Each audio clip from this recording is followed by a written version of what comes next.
Hello friends, मैं हूं समीर। आप देख रहे हैं समाज की खबरें हिंदी टीवी न्यूज़। जैसे कि आप जानते हैं कि ये न्यूज़ एजेंसी हमारे साथ कई चैनल्स के लोग जुड़े हुए हैं जो अलग अलग तरह की खबर चलाते हैं, और हमारे चैनल के साथ कई सौ पत्रकार भी जुड़े हुए हैं जो हर जगह से पत्रकारिता करते हैं। हम जनता से भी आह्वान करेंगे कि अगर उनके एरिया में कुछ भी गतिविधियाँ होती हैं या इलीगल कुछ उनके साथ होता है तो उस तरह की वीडियो बना के हमें दे सकते हैं, हम चलाएंगे हमारे चैनल पर। और हमारे साथ हम आपको बता दें कि कई एडवोकेट्स भी जुड़े हुए हैं जो आपकी समस्याओं को लेकर आपका निवारण करेंगे, आपकी समस्याओं को लीगल तरीके से सॉल्व भी करने की कोशिश करेंगे। तो चलते हैं आज की खबर की तरफ।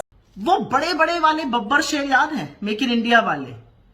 मोदी जी की ऐसी कृपा हुई कि बेचारे दहाड़ना तो भूल जाइए, मिमिया भी नहीं पा रहे हैं। भारत की फैक्ट्रीज में लगातार उत्पादन घट रहा है। घरों से लेकर फैक्ट्री फ्लोर तक मंदी पूरी तरह से पैर पसार कर पड़ी हुई है। आज बात करेंगे आईआईपी में भारी गिरावट की और इसका जीडीपी पर क्या प्रभाव होएगा। फरवरी महीने का आईआईपी डेटा आया है, ग्रोथ रेट मात्र 2.9%। ये 6 महीने में सबसे कम ग्रोथ रेट है। IIP index of industrial production होता है, ये दिखाता है कि हमारी फैक्ट्रीज में कितना उत्पादन हो रहा है, कितना प्रोडक्शन हो रहा है। इस गिरावट के लिए सबसे बड़ा जिम्मेदार मैन्युफैक्चरिंग, माइनिंग और इलेक्ट्रिसिटी सेक्टर है। मैन्युफैक्चरिंग जो आईआईपी का लगभग 78% हिस्सा है, उसकी ग्रोथ महज 2.9% हुई है। इलेक्ट्रिसिटी प्रोडक्शन, बिजली उत्पादन में ग्रोथ मात्र 3.6% और माइनिंग में ग्रोथ, खनन में ग्रोथ मात्र 1.6%। ये सारी चीजें मैन्युफैक्चरिंग में, फैक्ट्रीज में चाहिए होती हैं। इनकी ग्रोथ कम हो रही है, इसमें मंदी आ रही है, मतलब फैक्ट्रीज में माल कम बन रहा है। प्राइमरी गुड्स वो चीजें होती हैं जो फैक्ट्रीज में जिनका यूज किया जाता है, मिनरल्स हो गए, फ्यूल हो गया, इलेक्ट्रिसिटी हो गया, इसमें ग्रोथ रेट मात्र 2.8%। फिर इंटरमीडिएट गुड्स होते हैं, आधी बनी हुई चीजें, आधी बनी हुई स्टील हो गई, यार्न्स हो गए जिसका टेक्सटाइल में यूज होता है, केमिकल्स हो गए, इसमें ग्रोथ मात्र 1.5%। मतलब प्राइमरी और इंटरमीडिएट चीजों की डिमांड में भी कमी है। ये सब चीजें क्या दिखाती हैं? ये घरेलू मोर्चे पर मंदी दिखा रही है, ये रूरल मतलब डिमांड कम दिखा रही है, जैसे गांव देहात छोटे कस्बों में कंजम्पशन कम हो रहा है, डिमांड कम हो रही है। और ये जो ग्लोबल अनसर्टनिटी है, जो वैश्विक अनिश्चितता है, उसका भी एक बहुत बड़ा सूचक है। उससे ज्यादा बड़ी चिंता यह है कि ये जो ट्रेड वॉर होने वाली है दुनिया में, जो टैरिफ के चलते, उसका इन सब पर और भी बड़ा कुप्रभाव पड़ेगा। तो अब आईआईपी और जीडीपी का क्या रिलेशन है? आईआईपी में गिरावट का मतलब है कि इसका सबसे बड़ा कुप्रभाव जीडीपी पे पड़ने वाला है।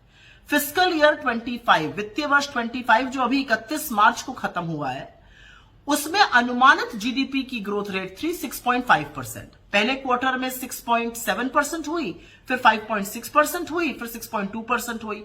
अगर 6.5% ग्रोथ रेट चाहिए तो चौथी तिमाही में ग्रोथ रेट कम से कम 7.6 आनी चाहिए, जो इस समय मुश्किल लग रहा है।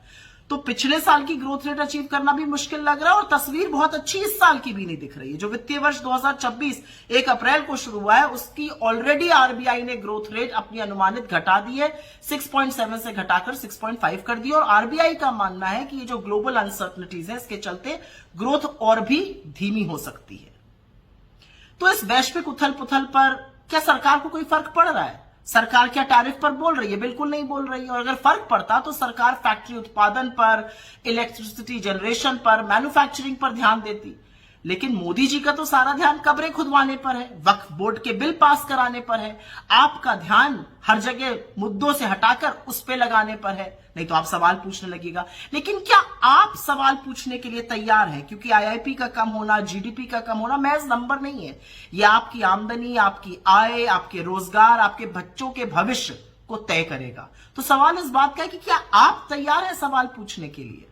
क्या आपका एनजीओ है और काम करने के लिए डोनेशन चाहिए, लेकिन 1280G सर्टिफिकेट नहीं होने की वजह से डोनेशन नहीं मिल पा रहा है?